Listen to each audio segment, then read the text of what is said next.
Hello guys, কী অবস্থা? আশা করি সবাই ভালো আছেন। আমিও ভালো আছি। আজকের একটা নতুন ভিডিও নিয়ে চলে আসলাম আপনাদের মাঝে। আজকে আমি পাঙ্গাস মাছের ঝোল করবো, কীভাবে করবো সেটা আপনাদের সাথে শেয়ার করব। দেন করার ভিতরে পাঙ্গাস মাছগুলো ভালো করে তেল ভাজে নিতেছে। আমি আগে তেলগুলো পেঁয়াজ দিয়ে ভাজা নিয়েছি, ভাজা নিয়ে পরে পাঙ্গাস মাছগুলো দিয়ে হালকা করে আমি ভেজে নিই। যেহেতু একটু কষাইয়ে রান্না করব সেজন্য একটু হালকা তেলের মধ্যে নিয়ে ভেজে নিতেছি। পরে আমি লবণ দিয়ে একটু ভালো করে ভাজবো। কাঁচামরিচ দিয়ে দিলাম, দিয়ে তারপর একটু হালকা পরিমাণ করে ভাজে নিব। ভাজা নিয়ে এখন হলুদ গুঁড়া, আদা রসুন সব কিছু পরিমাণ মতো দিয়ে ভালো করে একটু লাড়াচাড়া দিব। আমার মধ্যে কে কীরকম পাঙ্গাস লাভার আছেন অবশ্যই জানাবেন। আমি করলাম পাঙ্গাস মাছ খুবই পছন্দ করি, খেতে খুব ভালোবাসি।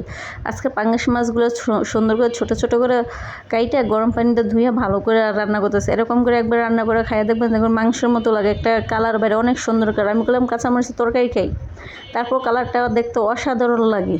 পাঙ্গাস মাছের তেলগুলো এত ভালো লাগে, পিঠের সাগাচ্ছে, পেটের সাগা আমার খুবই ভালো লাগে।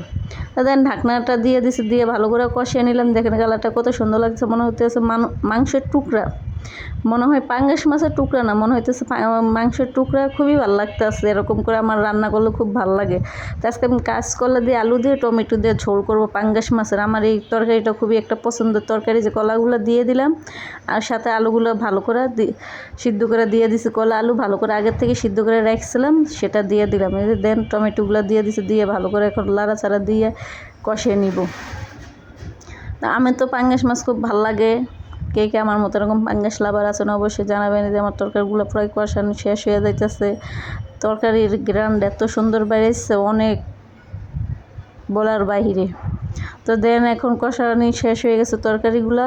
এখন আমি পরিমাণ মতো পানি দিয়ে দিছি। পানি দিয়ে সুন্দর করে মাছগুলো উঠাই নেয়, মাছ ওখানেই ওভাবেই আছে, মাছ সহকারে আমি কষিয়ে নিছি তরকারি। তারপরে ঝোল দিয়ে দিছি।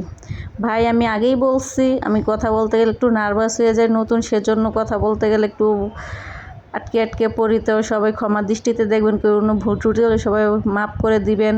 আমার তরকারি প্রায় রান্না শেষ হয়ে যাইতেছে। ধনিয়া পাতা দিয়ে দিছি। এই যে দেখেন কথা বলতে বলতে কি কথা বলতে গেলে একটা বলতেছে আরেকটা বলে যাই। আমার মতো এরকম কার কার হয় অবশ্যই বলবেন। যারা পুরাতন আছেন তাদের তো এরকম হয় না, যেহেতু আমি নতুন সেজন্য আমার অনেক সমস্যা হয়। কিন্তু আমার সমস্যাগুলো সবাই ক্ষমা দৃষ্টিতে দেখবেন, কেউ কোনো খারাপ মাইন্ডে নেবেন না, খারাপ মন্তব্য করবেন না। মানুষ আস্তে আস্তে ছোট থেকেই বড় হয়, কেউ কখনো হয়ে জন্ম নিয়েই হাঁটতে শিখে না। আস্তে আস্তে মানুষ আস্তে আস্তে হাঁটতে শিখে।